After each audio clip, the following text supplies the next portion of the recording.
Nearly there.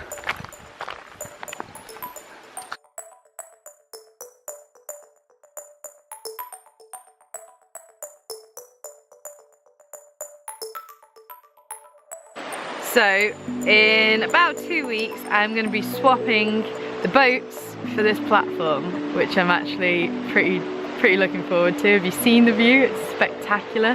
This beautiful area in front of me is one of the spawning spots for the salmon. So our salmon run happens, each species come kind of 2 weeks apart, and they'll spawn in an area for a couple of weeks. So salmon are super good at smelling things. Their olfactory sense really kind of blows sharks out the water. They are able to detect one tiny particle of water in billions of particles. So just a smell relating to an exact location. That's how they find their way back when they need to spawn, because they'll actually arrive back about a few meters away from where they hatched.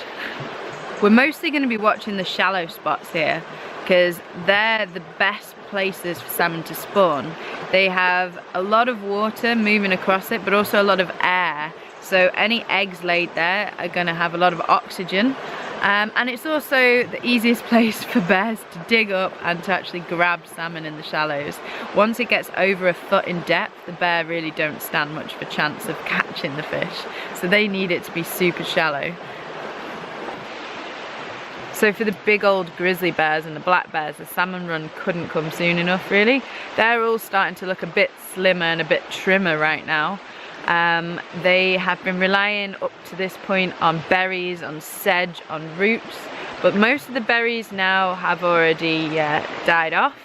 Higher altitudes there may be some more available, but when we've seen the bears, they're starting to look a little bit more gaunt. They're ready for this huge dose of protein that will enable them to gain enough weight so that they can hibernate, because nobody wants to wake up hungry halfway through hibernation. By the time the salmon run happens, in full swing, the bears can be super picky about what they actually eat. They'll mostly go for females with the eggs. I'm told that they'll even throw back males. They can smell the difference. And they'll eat the eggs and the skin because they're the highest protein content.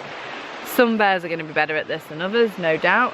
So not only are salmon a food source for the bears, they're also a food source for otters, for mink, for bald eagles, and even deer have been known to eat salmon, which is crazy.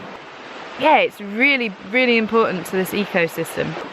The thing is as well, the trees that are closest to the river are often bigger than the other trees, and that is because of the nitrogen content put back in the soil by the dead salmon. So bears will quite often hoist the salmon out of the water, and rather than eating it right by the side of the river where another bear could come along and steal it, they take it a few meters back into the rainforest, and they only really want the eggs, so they leave quite a lot of the fish. That breaks down into soil, and that means that the trees here are way bigger than the trees further up the mountains, which is cool. Anyway, I am mega excited for this to happen. I am counting down the days now because I'll be honest, my arms are getting tired from all this rowing, and it's just going to be really, really exciting to see bears actually catching fish. I haven't seen it yet. I cannot wait. So stay tuned, and I'll be keeping you up to date with that.